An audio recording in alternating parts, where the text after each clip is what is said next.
ಸ್ವತಂತ್ರರಾಗಿರ್ಬೇಕಾದ್ರೆ ಮಹಾತ್ಮ ಗಾಂಧೀಜಿಯವರ ನಾಯಕತ್ವದಲ್ಲಿ ಬಹಳ ಜನರು ಕಾಂಗ್ರೆಸ್ನ ನಾಯಕರು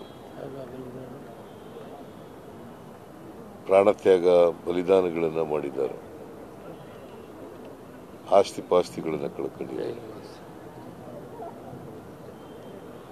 ಅವರೆಲ್ಲರ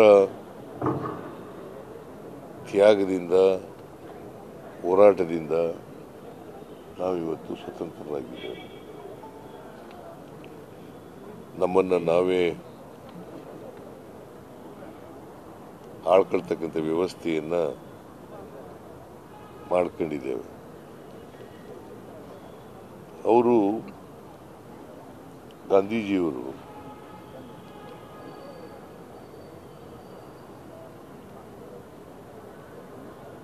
ಸಾಯುವಾಗಲೂ ಕೂಡ ಹೇ ರಾಮ್ ಅಂತೇಳಿ ಅದನ್ನು ಉಚ್ಚಾರ ಮಾಡಿ ಸಂದೇಶ್ ಲಾಂಡ್ರಿ ಬಿಸ್ನೆಸ್ ಮೂಲಕ ತಿಂಗಳಿಗೆ 1 ಲಕ್ಷದವರೆಗೆ ಗಳಿಸ್ತಿದ್ದಾರೆ. ನೀವು ಕೂಡ ಅವರಿಂದ ಕಲಿಬೇಕಾ? ಅವ್ರ ಜೊತೆ ವಿಡಿಯೋ ಕಾಲ್ನಲ್ಲಿ ಮಾತಾಡಬೇಕಾ? ಈಗಲೇ ಫ್ರೀಡಮ್ ಆಪ್ ಡೌನ್ಲೋಡ್ ಮಾಡಿ. ಅವರು ಪ್ರಾಣತ್ಯಾಗ ಮಾಡುತ್ತೆ. ಹೇ ರಾಮ್ ಅಂದರೆ ಶ್ರೀರಾಮಚಂದ್ರನ ಬಗ್ಗೆ ಅಪಾರವಾದಂಥ ಭಕ್ತಿಯನ್ನು, ನಂಬಿಕೆಯನ್ನು ಇಟ್ಕೊಂಡಿದ್ರು.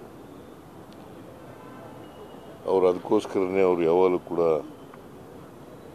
ರಘುಪತಿ ರಾಘವ ರಾಜಾರಾಮ್ ಪತಿತ ಪಾವನ ಸೀತಾರಾಮ್ ಅಂತ ಅವರು ಆಡಿಸ್ತಿದ್ರು. ಮತ್ತೆ ನಾವು ಕೂಡ ಎಲ್ಲ ಕಾರ್ಯಕ್ರಮಗಳಲ್ಲೂ ಕೂಡ ಆಡ್ತೇವೆ. ಶ್ರೀರಾಮಚಂದ್ರ ದಶರಥ ರಾಜನ ಮಗ. ಅವರಲ್ಲಿ ಕೌಶಲ್ಯ ದೇವಿಯ ಮಗ ಇವರು ಶ್ರೀರಾಮಚಂದ್ರ. 3 ಜನ ಹೆಂಡತಿರು ದಶರಥ ಮಹಾರಾಜರು. ಅವರಲ್ಲಿ ಕೌಶಲ್ಯ ದೇವಿ ಮಗ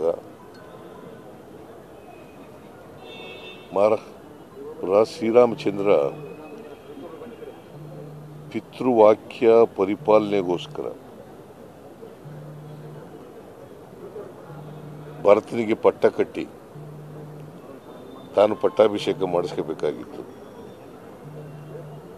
ಆದರೆ ಅದನ್ನು ತ್ಯಾಗ ಮಾಡಿ ಭರತ ಇನ್ನೊಬ್ಬ ಕೈಕೇಯಿ ಮಗ ಅವರಿಗೆ ಪಟ್ಟ ಕಟ್ಟಿ ಕಾಡಿಗೆ ಹೋಗ್ತಾರೆ.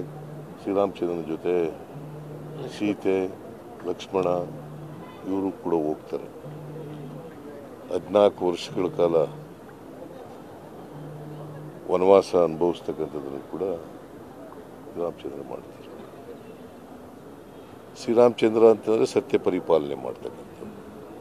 ಅದಕ್ಕೆ ನಾವು ಅವರು ವನವಾಸ ಮುಗಿಸ್ಕೊಂಡು ಬಂದ ಮೇಲೆ ಮತ್ತೆ ಅಯೋಧ್ಯೆ ರಾಜರಾಗ್ತಾರೆ. ಅವರ ಆಡಳಿತ ಹೇಗಿತ್ತಪ್ಪ ಅಂತಂದರೆ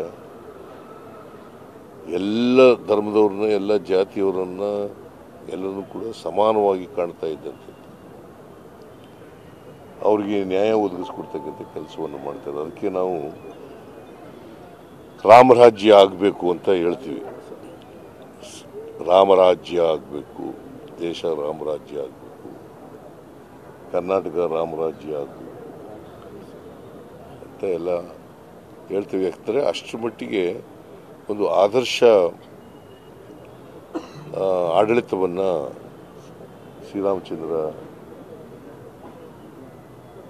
ಅವತ್ತು ದೇಶಕ್ಕೆ ಅವರ ಆಡಳಿತದಲ್ಲಿ ಇತ್ತು ಅಂತಕ್ಕಂಥದ್ದನ್ನು ಇವತ್ತು ನೋಡಬೇಕಾಗಿದೆ.